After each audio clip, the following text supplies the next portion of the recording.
الذين آمنوا وتطمئن قلوبهم بذكر الله. اور جب تک انشاءاللہ ہم رہیں گے، جب تک ہمارا بچہ بچہ رہے گا، جب تک ہمارے دلوں کی دھڑکن باقی رہے گی، جب تک ہماری رگوں میں خون کا آخری قطرہ رہے گا، ہماری سانسوں کی حرارت میں گرمی جب تک رہے گی، ہم صدیق کی صداقت کا ڈنکا بجائیں گے، عمر فاروق کی رفاقت کا ڈنکا بجائیں گے، ذوالنورین کی سخاوت کا ڈنکا بجائیں گے، علی المرتضیٰ کی شجاعت کا ڈنکا بجائیں گے، حسنین کریمین کی حکمت کا ڈنکا بجائیں گے، اور سنو معاویہ کی سیاست کا بھی ڈنکا انشاءاللہ قیامت تک بجتا رہے گا. مجھے گلہ دوسروں سے نہیں ہے، تو ادھر ادھر کی نہ بات کر، یہ بتا قافلہ کیوں لٹا. مجھے رہزنوں سے گلہ نہیں، تیری رہبری کا سوال ہے. جب ہم کہتے ہیں ہم حق پر ہیں، جب ہم کہتے ہیں ہم اہل الحدیث ہیں، اور جب ہم کہتے ہیں ہم اہل توحید ہیں کہ ہم رسول کی بات کو آنے کے بعد کسی کی بات کو تسلیم نہیں کرتے، تو ہمارا کردار بھی ویسا ہی ہونا چاہیے. سولی پہ آپ کو ہاتھ کو اس طریقے سے باندھ کر کے لٹکا دیا گیا، باندھ دیا گیا، اور دور سے تیر اندازوں کو کہا گیا اس کو جگر میں مت مارنا، اس کو سر میں مت مارنا، ایسا مت مارنا کہ یہ مر جائے، اس کے ہاتھ کو چھلنی کرو، اس کے پیر میں تیر مارو، اس کے ہاتھوں اور پیروں میں زخم لگاؤ، اور زخم لگانا شروع پہلے کہا تھا نا کہ یہ سلطنت تو کیا عرب و عجم میرے سامنے لا کر رکھ دو تو محمد عربی کے دین سے پھرنے والا نہیں. جب بالکل کھول گئی، اسے قریب لے جایا گیا، اور اس کے سامنے ایک اور دوسرے ساتھی جو مسلمان تھا اس کو اس دیگ میں ڈال دیا گیا. دیکھتے ہی دیکھتے وہ دیگ میں جل کر بھن گیا. اس کے پورے جسم سے جو گوشت تھا، پوری چربیاں تھی، سب بہہ گئی، صرف ہڈیاں باقی بچی، اور ہڈیاں بھی ایسی کہ چمک رہی تھی اتنی آگ کی وجہ سے، اتنی گرمی. کاش تو میرے پورے جسم کے بالوں کے برابر جان دیتا، اللہ کی قسم محمد کی عظمت پہ پوری قربانی ہی کر دیتا. کیا ہے معاشرے میں جہیز؟ ہاں، ہم نے اپنی بیٹی کو ابھی دے دیا، وراثت نہیں دیں گے، 2 لاکھ روپے کا جہیز دیا، 50 لاکھ روپے کا جہیز دیا. لعنت ہے ایسے جہیز پہ، پانوں کو آگے آنا پڑے گا. تم کہو تمہارا باپ کہہ رہا ہے جہیز لیں گے، نہیں لیں گے. تمہارا باپ کہہ رہا ہے یہ کریں گے، نہیں کریں گے. تم نوجوانوں تمہیں آگے آنا پڑے. نہیں ہے، اللہ کے رسول نے بیٹی کا، اللہ رب العالمین نے بیٹی کا حصہ جائیداد میں مقرر کیا ہے. معاملات میں آتا ہے جہیز، یہ اللہ کی لعنت ہے، اللہ کی لعنت ہے. اگر یہ سوچ رہے ہیں ہم کہ ہمارے گناہوں کے سبب ہمارے اوپر آسمان سے جو ہے بارشیں ہوں گی، پتھروں کی بارش ہوگی، آگ کی بارش ہوگی، نہیں، اللہ نے عذاب کی شکل میں جہیز تمہارے اوپر مسلط کیا ہے. گلاس میں پیشاب دے گا تو پی لے گا؟ کہا نہیں پیوں گا. حرام ہے تو کہا وہ بھی حرام ہے. نکاح ایک بار ہوتا ہے، بارات نکالنے دو، کچھ نہیں ہوتا، ایک بار ہوتا ہے نکاح. ویڈیو بن رہی ہے، ارے بننے دو، ایک بار ہوتا ہے نکاح. مولوی صاحب کھانا کروانے تو جہیز لے رہا، ایک ہی بار تو ہوتا ہے. خوشی نہیں کریں گے تو کیا کریں گے؟ ایک بار زندگی میں. جہنم میں بھی ایک ہی بار جاتا ہے انسان، پھر نہیں نکالا جائے گا. ہاں، خالدہ مخلدہ ہمیشہ رہے گا اس میں. پیسوں کا رعب دکھانا شادیوں میں یہ کوئی کمال نہیں ہے. اگر کوئی اسلامی دینی پروگرام ہو رہا، مساجد کا کام ہو رہا ہے، تب پیسوں کا زور دکھاؤ نا کہ میں اکیلے کرواؤں گا. ہاں، یہ زور اس وقت ختم ہو جاتا ہے. ہمارا مسجد کا کام چل رہا ہے، مدرسے کا کام چل رہا ہے، کسی غریب کی بیٹی کا نکاح، ایسے کھڑے ہو، ہاں میں کرواؤں گا. معاملہ اپنی جوانی کو کہاں صرف کیا؟ تیرے وجود سے میرے دین کو کیا فائدہ ہوا؟ کہاں شروع ہوگا؟ یہاں میں نے بتایا نکاح اپنا سادہ کرو، نکاح کرو، شادی مت کرو. شادی کا لفظ ہی نہیں ہے شادی، تو یہ یہاں پر آپ نے ایجاد کی ہے. ہر قسم کی تعریف و توصیف، کبریائی و بڑائی، بزرگی و ستائش اللہ رب العالمین کے لیے، مالک کائنات کے لیے، خالق ارض و سما کے لیے لائق و زیبا ہے، سزاوار ہے. اسی ذات بابرکت کی بے شمار رحمت برکت نازل ہو تمام ہی انبیاء علیہم الصلاۃ و تسلیم پر، بالخصوص اس نبی اقدس و اطہر پر جس کو سارے نبیوں کا امام بنا کر کے مبعوث کیا گیا، جو تاجدار مدینہ ہیں، جو صاحب حوض کوثر ہیں، جو شافی محشر ہیں، جن کا نام نامی اسم گرامی ہے جناب عربی محمد رسول اللہ صلی اللہ علیہ وسلم. اللہم صلی علی محمد وعلی آل محمد کما صلیت علی ابراہیم وعلی آل ابراہیم انکا حمید مجید. اللہم بارک علی محمد وعلی آل محمد کما بارکت علی ابراہیم وعلی آل ابراہیم انکا حمید مجید.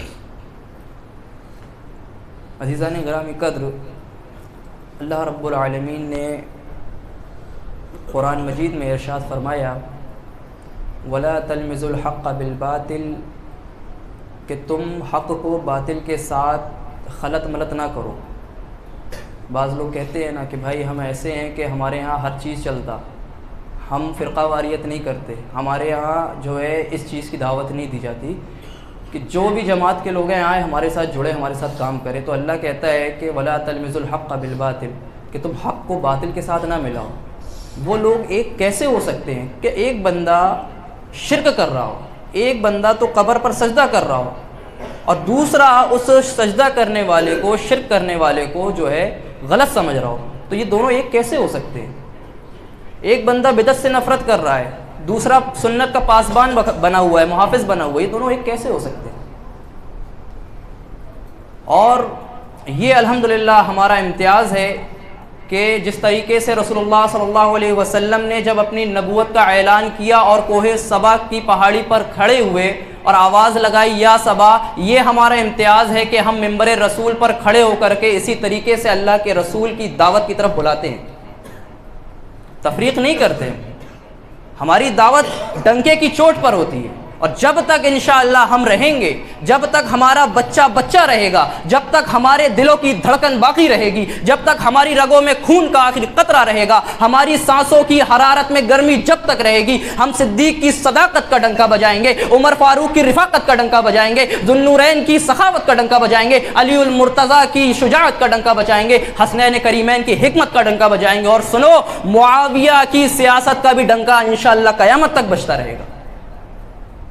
کوئی اختلاف کرنے والا اختلاف کر سکتا ہے، یا تو یہ کہو کہ اللہ رب العالمین میری گویائی کو سلب کر لے، میرے دل کو دھڑکن کو روک دے، لیکن انشاءاللہ کیونکہ نبی کی جو تعلیم ہے ہم اس پر کما حقہ عمل کرنے والے ہیں۔ تو بات یہ ہے کہ آج ہم دعوے محبت رسول تو کرتے ہیں، جو میرا اصل عنوان ہے میں اس کی طرف آنا چاہ رہا ہوں کہ دعوے محبت رسول تو ہم کرتے ہیں، نبی کریم سے محبت کا دعویٰ تو ہم کرتے ہیں، ہر کسی کی زبان پر ہے، کوئی بھی اپنے آپ کو کسی بھی فرقے سے جو ہے تعلق رکھنے والا ہو، چاہے وہ اہل حدیث ہو، چاہے وہ دیوبندی ہو، چاہے وہ بریلوی ہو، چاہے کوئی بھی ہو، ہم نبی سے محبت کرتے ہیں، بے شک آپ نبی سے محبت کرتے ہیں، اس میں کوئی دو رائے نہیں ہے۔ لیکن محبت کا تقاضا کیا ہے؟ محبت کا تقاضا یہ ہے کہ آپ ان کی اطاعت بھی کریں، آپ ان کی اتباع بھی کریں، آپ ان کی بات بھی مانیں۔ جب رسول نے کہہ دیا یہ بات ختم، یہاں پر بات ختم ہو جاتی ہے، نہیں ہمارے بزرگوں کا قول چلے گا، نہیں چلے گا ہمارے ماں باپ کی بات، نہیں چلے گی ہمارے بزرگوں کے رسم و روایت۔ یہ دین ہمیں نہیں سکھاتا، دین سکھاتا ہے کہ جب رسول کا حکم آ جائے گردن کٹا دینا، لیکن کسی کے سامنے جھکانا نہیں۔ تو آج محبت رسول کا دعویٰ کرنے والے، اہل حدیث کہنے والے، اہل توحید کہنے والے، نبی کے محب اپنے آپ کو کہنے والے، مجھے گلہ دوسروں سے نہیں ہے، تو ادھر ادھر کی نہ بات کر، یہ بتا قافلہ کیوں لٹا، مجھے رہزنوں سے گلہ نہیں، تیری رہبری کا سوال ہے۔ جب ہم کہتے ہیں ہم حق پر ہیں، جب ہم کہتے ہیں ہم اہل الحدیث ہیں، جب ہم کہتے ہیں ہم اہل توحید ہیں کہ ہم رسول کی بات کو آنے کے بعد کسی کی بات کو تسلیم نہیں کرتے، تو ہمارا کردار بھی ویسا ہی ہونا چاہیے۔ کس طریقے سے ویسا ہونا چاہیے؟ پہلے ایک مثال دیکھتے ہیں۔ ایک صحابی رسول ہے، مثال دیکھیں کتنی پیاری ہے۔ محبت کیا ہوتی ہے؟ محبت بتانا چاہ رہا ہوں بس میں۔ آپ کا نام ہے عبداللہ بن حذافہ، حذیفہ نہیں، حذافہ، ذال الف اور یا اور فا۔ حذافہ کہتے ہیں انہوں جنگ کے لیے گئے تھے کہیں، تو رومیوں نے ان کو پکڑ لیا، قید کر لیا، رومیوں کے بادشاہ کے پاس لائے گئے۔ رومیوں کے بادشاہ نے کہا کون سا کیا دھرم ہے تمہارا؟ کہا میں محمد عربی صلی اللہ علیہ وسلم کا امتی ہوں، میں ان کو نبی مانتا ہوں۔ اچھا، کہا دیکھو میرا کوئی بیٹا، میری کوئی اولاد نہیں ہے، ایک بیٹی ہے میری، خوبصورت ہے، یہ پوری سلطنت جو تم دیکھ رہے ہو میری سلطنت ہے، بس اپنے دین کو چھوڑ دے، میرے دین کو قبول کر لے، یہ بیٹی بھی تیری، میرے بعد میری سلطنت بھی تیری، قبول کر لے۔ اچھا خاصا نوجوان، خوبصورت نوجوان، صحابی رسول، کہتے ہیں نہیں، میں محمد صلی اللہ علیہ وسلم کے دین کو نہیں چھوڑ سکتا، یہ اتنی آسان بات نہیں۔ کہا سوچ لے، کہا سوچ لیا، کہا سولی لائی جائے، سولی لائی گئی، سولی پہ آپ کو ہاتھ کو اس طریقے سے باندھ کر کے لٹکا دیا گیا، باندھ دیا گیا، اور دور سے تیر اندازوں کو کہا گیا اس کو جگر میں مت مارنا، اس کو سر میں مت مارنا، ایسا مت مارنا کہ یہ مر جائے، اس کے ہاتھ کو چھلنی کرو، اس کے پیر میں تیر مارو، اس کے ہاتھوں اور پیروں میں زخم لگاؤ، اور زخم لگانا شروع کیا گیا۔ اور پھر جو ہے جا کر کے سوال کیا گیا، ہر ایک تیر پر سوال کیا جاتا کہ بتا میرے دین کو قبول کرتا ہے کیا؟ محمد کے دین کو چھوڑتا ہے؟ کہا نہیں چھوڑتا، میری ابھی بھی وہی رائے ہے، جو میں نے تجھ سے پہلے کہا تھا نا کہ یہ سلطنت تو کیا عرب و عجم میرے سامنے لا کر رکھ دو تو محمد عربی کے دین سے پھرنے والا نہیں. استقامت ہے. کہا اچھا نہیں مانتا. کہا دیگ کو گرم کرے, دیگ جو ہمارے یہاں ہوتی ہے جس میں کھانا وغیرہ بنتا ہے, بڑی دیگ. کہا اس کو تپاؤ, گرم کرو. گرم کیا گیا.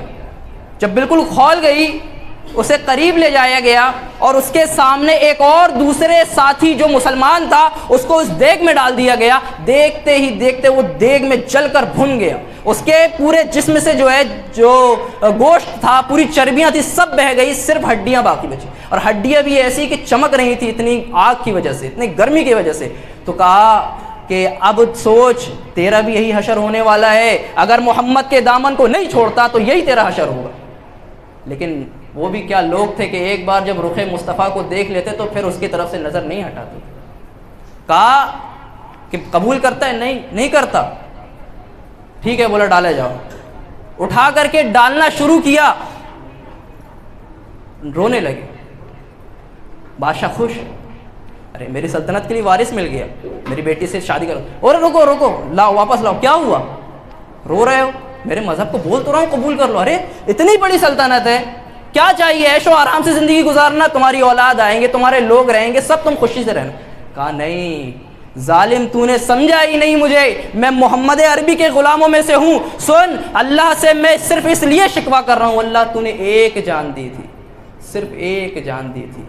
کاش تو میرے پورے جسم کے بالوں کے برابر جان دیتا, اللہ کی قسم محمد کی عظمت پہ پوری قربانی ہی کر دیتا. اٹھا کر کے جلا دیا گیا. یہ محبت کا تقاضا ہے کہ رسول کی بات آ جائے, اس کے آگے تمہاری بات نہیں چلنی چاہیے. تم اہل حدیث اپنے آپ کو کہنے کے باوجود آج تمہاری شادیوں کا کیا حال ہے؟ تم شادیاں نہیں کر پا رہے ہو. شادی یہ مسجد میں عبداللہ بن مسعود داخل ہو رہے, کہا اللہ کے رسول نے دوسرے انسان کو بیٹھ جاؤ. بارہا بتا چکا ہوں, دروازے پر بیٹھ گئے. یہ نہیں پوچھا کس کو کہا, کیوں کہا, کس لیے کہا. نہیں, میرے نبی نے کہا بیٹھ جاؤ, بیٹھ گیا. وَمَن يَبْتَغِي غَيْرَ الْإِسْلَامَ دِينًا فَلَن يُقْبَلَ مِنْهُ, جس نے بھی دین اسلام کے علاوہ کوئی اور مذہب کو اختیار کیا, اللہ کے نبی کے دین کو لانے کے بعد کسی اور کی پیروی کو قبول کیا, اس کا کوئی عمل قبول نہیں ہوگا. جہیز کی رسم یہ کہاں سے آئی ہے؟ لڑکیوں کے کھانے کی رسم کہاں سے آئی ہے؟ بارات کی رسم کہاں سے آئی ہے؟ تم نے اللہ رب العالمین کے ایک طریقے کو بدلا, تم نے رسول کی ایک سنت کو بدلا, رسول کے ایک فرض کو تم نے بدل کر کے جہیز کی لعنت لے کر. کیا ہے معاشرے میں جہیز؟ ہاں, ہم نے اپنی بیٹی کو ابھی دے دیا, وراثت نہیں دیں گے, 2 لاکھ روپے کا جہیز دیا, 50 لاکھ روپے کا جہیز دیا. لعنت ہے ایسے جہیز پہ. یونیفائڈ لائرز ایک ویب سائٹ ہے, اس پہ آپ دیکھیں جا کے. اس کی ریسرچ کے مطابق 21 سے 34% جو ابھی شادیاں ہو رہی ہیں مسلم سماج میں, پورے ورلڈ وائڈ میں, ان میں طلاق کے کیسز دیکھے جا رہے ہیں. کیوں دیکھے جا رہے ہیں؟ جب تم نے اپنے نکاح کی بنیادی سنت رسول پر نہیں کی تو تمہارا نکاح کامیاب کیسے ہوگا؟ یہ کہہ رہے ہیں نہیں, بیٹی کو جو دینا ہے دے دیں. یہ کوئی تو کسی کے حفوات والا دین نہیں ہے. یہ محمد کی بات آنے کے بعد اس کی حد تجاوز نہیں کر سکتے آپ. فَلَن يُقْبَلَ مِنْهُ, یہ ہمارے اور آپ کی مرضی سے چلنے والا دین نہیں ہے. ہاں, بیٹی کو خوشی سے دے دیجئے, جو دینا ہے دے دیں. کیوں دے دیں؟ سب سے پہلی بات, اس کو ختم کرنے کے لیے آپ کو اور ہمیں آگے, نوجوانوں کو آگے آنا پڑے گا. تم کہو تمہارا باپ کہہ رہا ہے جہیز لیں گے, نہیں لیں گے. تمہارا باپ کہہ رہا ہے یہ کریں گے, نہیں کریں گے. تم نوجوانوں, تمہیں آگے آنا پڑے گا, تمہیں بتانا پڑے گا کہ ہاں ہمارے باپ, وہی تو بات ہوئی نا کہ ہمارے باپ دادا میں یہ رسم چلتی ہوئی آتی تھی. تم کہتے ہو بدعتیوں کو, تم کہتے ہو مشرکوں کو کہ یہ باپ دادا کے دین پہ کار عمل کر رہے ہیں. تمہارے معاملات دیکھو تم, کیا صرف توحید موحد اور اہل حدیث وہی ہے جو حدیث کو مانے, جو نماز پڑھے اور جو ہے اللہ کے علاوہ کسی کے سامنے ہاتھ نہ پھیلائے؟ نہیں, شرک تو یہ بھی ہے کہ نبی کی بات آ جائے اور اللہ کی بات آ جائے, اس کے علاوہ دوسروں کی بات کو آپ قبول کریں. فَلَن يُقْبَلَ مِنْهُ, نہیں قبول کیا جائے گا. سب سے پہلی چیز, اس کو ختم کرنے کا بھی طریقہ بھی بتا رہا ہوں, یہ کوئی ہوائی باتیں نہیں ہیں. اللہ کے رسول نے بیٹی کا, اللہ رب العالمین نے بیٹی کا حصہ جائیداد میں مقرر کیا ہے. جائیداد میں بیٹی کا حصہ مقرر کیا ہے. جہیز کو ختم کرو, جہیز کو ختم کرو. ایسی لڑکی نہیں ہونا جو جہیز لے کے آئے, ایسی لڑکی لے کے آؤ جو وراثت لے کے آئے. جو جائیداد لے کے آئے. اللہ کہتا ہے نا کہ یوصیکم اللہ فی اولادکم للذکر مثل حظ الانثیین, کہ اللہ تمہیں تمہاری اولاد کے بارے میں یہ وصیت, یہ نصیحت کرتا ہے کہ تم اپنی اولاد میں لڑکے کو, اگر پوری جائیداد ہے مثال کے طور پر, اگر 2 لاکھ روپے جائیداد ہے تو 1 لاکھ لڑکی کو دو, 50,000, 1 لاکھ لڑکے کو دو, 50,000 لڑکی کو دو. یعنی جتنا لڑکے کو حق مل رہا ہے اس کا آدھا لڑکی کو دیا جائے گا. یہ شریعت نے حق مقرر کیا ہے. یہ حق کھا کر کے اور 1.5-2 لاکھ روپے کا جہیز دے دینے والوں, اپنے آپ کی گردنوں کو اتنا اونچا نہ کرو, اتنا نہ اتراؤ. کل اللہ رب العالمین کے دربار میں کیا منہ دکھائیں گے ہم؟ لڑکیوں کا کھانا بڑے ذوق و شوق سے کراتے ہیں, کہاں سے آئے یہ؟ کیا نبی کریم صلی اللہ علیہ وسلم اور صحابہ کی پوری زندگی میں کہیں بھی لڑکیوں کی طرف سے کوئی اس طریقے کا کھانا ملتا ہے کیا؟ حالانکہ یہ نہیں کہہ رہا ہوں میں غلط ہے بالکل مطلقاً, میں فتویٰ دینے کا قائل نہیں ہوں, یہ مطلقاً غلط نہیں ہے, یہ معاملات کے حکم میں آتا ہے. لیکن یہ کیا ہے کہ اس کو اتنا حد سے آپ تجاوز کر دیں کہ یہ ایک رواج بن جائے کہ اگر بیٹا بیٹی کی شادی کرنا چاہ رہا ہے باپ تو وہ کھانے کا بھی انتظام کرے, جہیز کا بھی. اب باراتی آ رہے ہیں 200 300 400 تو ان کا بھی انتظام کریں. نکاح کو اتنا آسان کر دو زنا مشکل ہو جائے. آج نکاح کے لیے جو ہے اتنے خرچے ہوتے ہیں, لیکن زنا کے لیے صرف 1 کمرہ چاہیے اور 1 لڑکی چاہیے. سوچو یہ تو ہمارا حال ہے. ہمیں پیش کرنا ہوگا کہ ہاں ہم اللہ کے نبی کے سچے چاہنے والے ہیں, ہم ان کے طریقے پر رہیں گے, نہیں ہم تجاوز نہیں کریں گے, ہم حد سے آگے نہیں بڑھیں گے. یہ ہوتا ہے. بارات کا کوئی کانسیپٹ اسلام میں نہیں ہے, لڑکیوں کے کھانے کا کوئی کانسیپٹ اسلام میں نہیں ہے, حالانکہ یہ معاملات میں آتا ہے. جہیز یہ اللہ کی لعنت ہے, اللہ کی لعنت ہے. اگر یہ سوچ رہے ہیں ہم کہ ہمارے گناہوں کے سبب ہمارے اوپر آسمان سے جو ہے بارشیں ہوں گی, پتھروں کی بارش ہوگی, آگ کی بارش ہوگی, نہیں, اللہ نے عذاب کی شکل میں جہیز تمہارے اوپر مسلط کیا ہے. یہ لعنت ہے اللہ کی. بیٹیوں کا حق کھا جاتے ہیں جہیز کی آڑ میں کہ ہم نے اس کو شادی کے وقت میں دے دیا. کہ ہاں ہمارے استاد ہیں علی اختر مکی صاحب حفظہ اللہ, مکہ سے وہ فارغ التحصیل ہیں, کہا کرتے تھے, ہمیں وراثت پڑھایا کرتے تھے. تو کیا کہتے تھے؟ کہتے ہیں کہ بولتے ہیں لوگ کہتے ہیں کہ یار باپ نے جو ہے بیٹے کو پوری جائیداد دے دی, بیٹی کو کچھ نہیں دیا. تو کہا کہ باپ نے دیا, وہ تو باپ کا مال تھا, باپ چاہے جس کو دے دے. تو میرے استاد نے کہا کہ اگر باپ تیرے کو 1 گلاس میں پیشاب دے گا تو پی لے گا؟ کہا نہیں پیوں گا. حرام ہے؟ تو کہا وہ بھی حرام ہے. جس طریقے سے ایک جو ہے کسی حرام چیز کا استعمال کرنا حرام ہے, اسی طریقے سے کسی کا حق کھانا بھی حرام ہے. یہ تفریق کیوں کر لیا آپ نے کہ معاملات میں یہ جائز نہیں ہوتا کچھ جائز؟ اس طریقے سے نہیں چلتا. محمد رسول اللہ کی محبت کا پہلا تقاضا ہے کہ اپنے اعمال, اپنی زندگی کو محمد رسول اللہ صلی اللہ علیہ وسلم کی زندگی کے, ان کے حکم کے مطابق بنا. اس طریقے سے نہیں چلتا. محمد کی محبت دین حق میں شرط اول ہے, اگر اس میں ہی ہو خامی تو سب کچھ نامکمل. نبی کی محبت نہیں تو کچھ نہیں چاہیے. ان کنتم تحبون اللہ فاتبعونی یحببکم اللہ. تم کہتے ہو تم رسول سے محبت کرتے ہو, اللہ سے محبت کرتے ہو, رسول کی اطاعت کرو, رسول کی اتباع کرو, رسول کی بات مانو, ختم. خلاص ہو جاتا ہے یہاں بات. ہاں کہتے ارے اچھا کبھی کہو تو یہ کیوں نہیں کرتے آپ؟ ارے فلاں مسلک کا عالم یہ کہتا ہے, فلاں مسلک کا عالم وہ کہتا ہے, وہ عالم تو کہتا ہے نہیں کرو, یہ عالم کہتا ہے کرو. کس کی مان ہے؟ اس لیے ہم کرتے ہی نہیں, چھوڑ دو اس کو. کسی بھی عالم سے جا کے سوال کرو جہیز کی رسم اسلام میں ہے؟ حنفی, دیوبندی, بریلوی, شافعی, مالکی, کوئی نہیں کہے گا. کسی سے جا کے سوال کرو جہیز کی رسم, اسی طریقے سے بارات کی رسم اسلام میں نہیں ہے. جھوٹ بولنا اسلام میں نہیں. متفق ہے پوری امت, جھوٹ بولنا حرام ہے. پوری امت متفق ہے حرام کھانا حرام ہے. پوری امت متفق ہے نشہ آور چیز کا استعمال کرنا حرام ہے. کتنا عمل کر رہے ہیں؟ کہتے ہیں علماء متفق نہیں ہے. جی رفع الیدین سے نماز پڑھے کہ نہیں پڑھے اس لیے ہم پڑھتے ہی نہیں. علماء کہہ رہے ہیں جھوٹ نہ بولو, علماء کہہ رہے ہیں ان کا اتفاق ہے اس چیز پر نا, تو یہ تو آپ نہیں مان رہے ہیں. محبت کا تقاضا یہ کہ آپ ان کی بات مانیں. لو کان حبک صادقا لاطعتہ, کہ اگر تیری نبی سے محبت سچی ہوتی تو تو ان کی فرما برداری کرتا. فإن المحب لمن يحب مطیع, کیونکہ جو محبوب ہوتا ہے اس پر محب کی اطاعت لازم ہوتی ہے. عربی شاعر ہے, بڑی پیاری بات کہی اس نے رسول اللہ صلی اللہ علیہ وسلم کے تعلق سے. ہاں اسی طریقے سے نہیں ہو جاتا کہ ہم جو چاہے ویسے ہی. اچھا شادیاں کامیاب نہیں ہوتی. یہ تو آج بہت بڑا مسئلہ ہے. آپ لوگ تو حالانکہ بزرگ ہیں, آپ زیادہ جانتے ہوں گے اس بارے میں. ہمارے نظروں سے تو بہت کم ہی ایسی باتیں گزرتی ہیں. لیکن آپ دیکھتے ہوں گے کہ آج کے دور میں جو ہے شادیاں ہماری نکاح کے بعد زیادہ نہیں چل پاتی. کیوں نہیں چل پاتی؟ کیونکہ اللہ رب العالمین نے ارشاد فرمایا من یطیع اللہ ورسولہ فقد فاز فوزا عظیما. فوزا عظیما کیا ہے؟ سب سے بڑی کامیابی.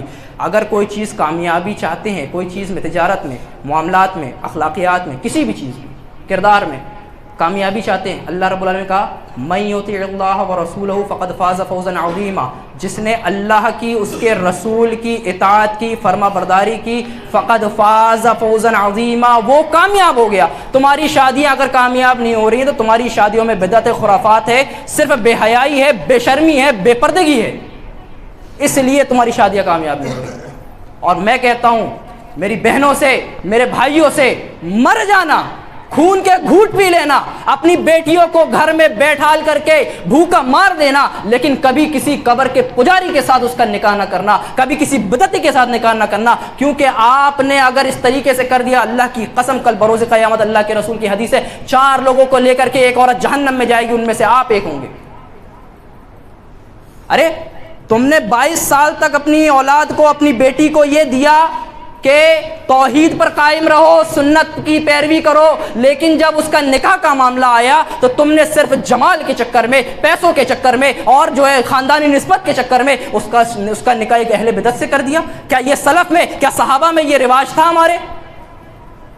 ہمارے اسلاف میں یہ رواج کبھی نہیں رہا. ہاں, یعنی وہ ایسے گھر میں آپ نکاح کرائیں اگر اپنی بیٹی کا, اپنی لڑکی کا, جہاں وہ چاہ رہی ہے, جہاں وہ 22 سال تک, جہاں وہ 20 سال تک اپنے گھر میں رہ کر کے کبھی کسی قبر کے سامنے سجدہ نہیں کیا, اللہ کے سوا کسی کو مشکل کشا نہیں کہا, حاجت روا نہیں کہا, غریب نواز نہیں کہا, غوث اعظم نہیں کہا, لیکن جب آپ نے نکاح کرا دیا کہ مجبوراً اس کو بھی غیروں کے دربار میں ہاتھ اٹھانا پڑے, جب وہ اللہ کے سوا کسی کے سامنے سجدہ نہیں کرتی تھی, آپ نے ایسی جگہ اس کو ڈال دیا کہ اب وہ دوسروں کے سامنے سجدہ کرنے پر مجبور ہے, ورنہ اس کے ازدواجی تعلقات قائم نہیں رہ سکتے. آپ نے ایسی جگہ اس کا نکاح کر دیا کہ جب وہ سنت کی محافظہ تھی, جب تک وہ سنت کی حافظہ تھی, جب تک آپ نے اس کو اپنے گھر میں رکھا, اور نکاح کے بعد وہ بدعت کرنے پر مجبور ہو جائے. یعنی آپ یہ کہہ رہے ہیں بیٹی 20 سال 22 سال میں نے تجھے اللہ کے راستے کی طرف لگائے رکھا, لیکن اب تو جا جہنم میں, خلاص اب تیرا ہے, اب تو جا جہنم میں. یہ طریقہ صحیح نہیں ہے. کہ ہم اگر چاہتے ہیں کہ ہماری نسلیں صحیح ہوں, یہ لڑکیوں کو پورا اختیار ہے اس چیز پر. بڑے بڑے علماء کو اٹھا کر فتویٰ دیکھ لیں, اگر اہل بدعت سے کسی شخص نے اپنی اولاد, اپنی بیٹی کی شادی کرائی تو اس نے اسلام کو گرانے کی سازش کی ہے. یہ عبداللہ بن عمر کا فتویٰ ہے, فقہ السنہ آپ اٹھا کر دیکھیں, سید ثابت مصری کی کتاب ہے. کہتے ہیں حضرت حسن رضی اللہ تعالیٰ عنہ, غالباً یہ حضرت حسین سے یہ روایت آتی ہے, کہتے ہیں جس نے اپنے کسی بیٹی کی شادی فاسق سے, زانی سے, مشرک سے کرائی, اس نے اللہ کے دین کو برباد کرنے کی سازش کی. یہود و نصارہ کی مثال دی, سازش کرنے والے یہود و نصارہ ہوتے ہیں. اور کہتے ہیں مولوی صاحب نکاح ایک بار ہوتا ہے, بارات نکالنے دو, کچھ نہیں ہوتا, ایک بار ہوتا ہے نکاح. ویڈیو بن رہی, ارے بننے دو, ایک بار ہوتا ہے نکاح. مولوی صاحب کھانا کروانے تو جہیز لے رہا, ایک ہی بار تو ہوتا ہے, خوشی نہیں کریں گے تو کیا کریں گے, ایک بار زندگی میں. جہنم میں بھی ایک ہی بار جاتا ہے انسان, پھر نہیں نکالا جائے گا. ہاں, خالدہ مخلدہ, ہمیشہ رہے گا اس میں. کیا ہونا چاہیے کہ اذا قضى اللہ ورسولہ, اللہ کا حکم آ جائے, رسول کا حکم آ جائے, رسول نے فیصلہ کر دیا, اللہ نے فیصلہ کر دیا, تو وما کان لمؤمن ولا مؤمنۃ, تو کسی بھی مومن مرد کے لیے, مومنہ عورت کے لیے یہ شایان شان نہیں ہے کہ رسول کا حکم آ گیا, اللہ کا حکم آ گیا تو اس کے فیصلے سے آگے بڑھے. اگر کسی نے ایسا کیا تو کہا فقد ضل ضلالا مبینا, وہ بہت دور کی گمراہی میں جائے گا. لگاتے رہیں دوسروں پہ فتویٰ, فلاں گمراہ ہے, فلاں یہ ہے, فلاں وہ ہے, فلاں کیا ہے, وہ سمجھ میں آ جائے گا. پیسوں کا رعب دکھانا شادیوں میں یہ کوئی کمال نہیں ہے. اگر کوئی اسلامی دینی پروگرام ہو رہا, مساجد کا کام ہو رہا ہے, تب پیسوں کا زور دکھاؤ نا, کہ میں اکیلے کرواؤں گا. ہاں, یہ زور اس وقت ختم ہو جاتا ہے ہمارا، مسجد کا کام چل رہا ہے، مدرسے کا کام چل رہا ہے، کسی غریب کا غریب کی بیٹی کا نکاح ایسے کھڑے ہو، ہاں میں کرواؤں گا. اس طریقے سے کام ہوتا ہے. یہ نہیں ہوتا کہ اپنی شادی ہو رہی ہے تو بس جو ہے بڑی گاڑیاں بھی ہو جائیں، یہ بھی ہو جائیں، وہ بھی ہو جائیں. اس طریقے سے نہیں ہوتا. کیا آپ دوسروں کو تاثر دیں گے؟ کیا اپنے اخلاق سے بتائیں گے؟ ہاں اعتراض کرنے والے تو اعتراض کرتے ہیں، پورے امت مسلمہ پر اعتراض کیا جاتا ہے، پوری امت مسلمہ پر. لیکن اچھا کردار پیش کرنا تو ہمارا حق ہے نا، کہ کیونکہ ہم دعویٰ کر رہے ہیں کہ ہمارا مسلک وہ ہے جو رسول اللہ نے ابو بکر و عمر کو دیا تھا، تو ہمارا بھی یہ منشور ہونا چاہیے، ہمارا بھی یہ عمل ہونا چاہیے کہ ہم اپنے عمل سے بتائیں کہ ہاں ہم ہیں رسول اللہ کے صحابہ کے سچے فرزند، ہم ہیں رسول اللہ کے صحابہ کے سچے پیروکار، ہم ہیں وہ ما انا علیہ واصحابی، اس کے بارے میں اللہ کے نبی نے کہا. یہ عیاشیاں کرنا، یہ شادیوں میں اڑانا، یہ سب غلط چیز ہے. کیوں؟ اللہ کے نبی صلی اللہ علیہ وسلم نے ارشاد فرمایا، سن لو، آج اپنے ذہنوں میں، اپنے دماغوں میں یہ بات ڈال لو، نوجوان خاص طور سے. اللہ کے رسول نے ارشاد فرمایا 5 سوالوں کے جواب، 5 سوالوں کے جواب اگر بندے نے اللہ کے دربار میں نہیں دیا تو کل بروز قیامت اس کے قدم اللہ کے دربار سے ہٹیں گے نہیں. تصور کرو، تم ہو اکیلے، پورے مجمع میں آپ اکیلے ہو، اللہ کے سامنے کھڑے ہو. تصور میں لاؤ کہ اللہ آپ کے سامنے کھڑا ہے. اللہ 5 سوال کرے گا. جب تک ان سوالوں کے جواب دے نہیں دو گے تب تک تمہارے قدم اس جگہ سے ہٹیں گے نہیں، ہلو گے نہیں، وہاں سے جا ہی نہیں پاؤ. تو کیا سوال ہے؟ کہا ان عمرہ فیما افنا،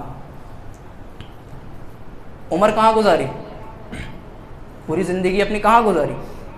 پتہ چل گیا یہ صحیح ہے، غلط، یہ حق، یہ باطل، کیا کیا؟